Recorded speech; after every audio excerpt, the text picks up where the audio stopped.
И добре, днес ще ви покажа как си изтеглите Half-Life DJ и как да го пуснете. Като за начало пишете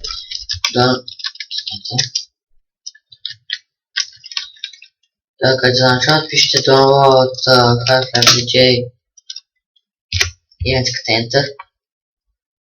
Давате на Half-Life DJ download. Давате тук на 32 бита, теглите го. Добре, ще го изтеглям.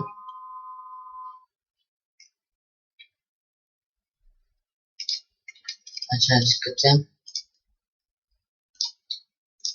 Prem, давате тук Wizard, давате край, трябва да излезе една папка, ето Half-Life DJ, натискате на тук, натискате Yes, натискате Не, давате плюсчето, пишете subscribe, давате source, God Super Nation, предвидете с кой бутон да пускате музиката.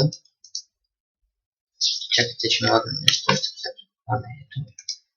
Разбира се, с кой бутон, тук намирате директорията на CS, както на мен е в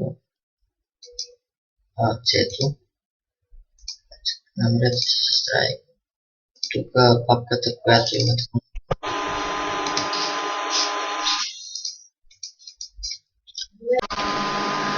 Добре, докъде стигнахме. Тук намирате папката, в която са музиката, както на мен е аудио. Правите си една папка с име аудио. Натискате на това, вкарвате си музика вътре. Давате и тук, после тук давате на това и почти сте готови. Браво на вас, ако сте направили тази степен, натискате на музика. И така, CS ви трябва да изключим.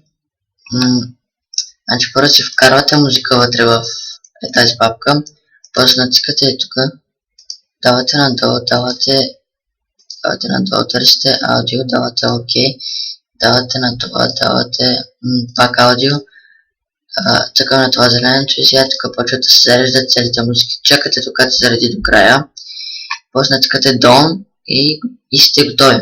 Натискате после там хикса да го махнете, ако ви излезе такъв. После натискате това да светне червен, влизате си в CS, пускате си музиката и сте готови. И това беше за днес, дано да ви е харесало, дано да съм помогнал и ще се видим когато се видим. Бай!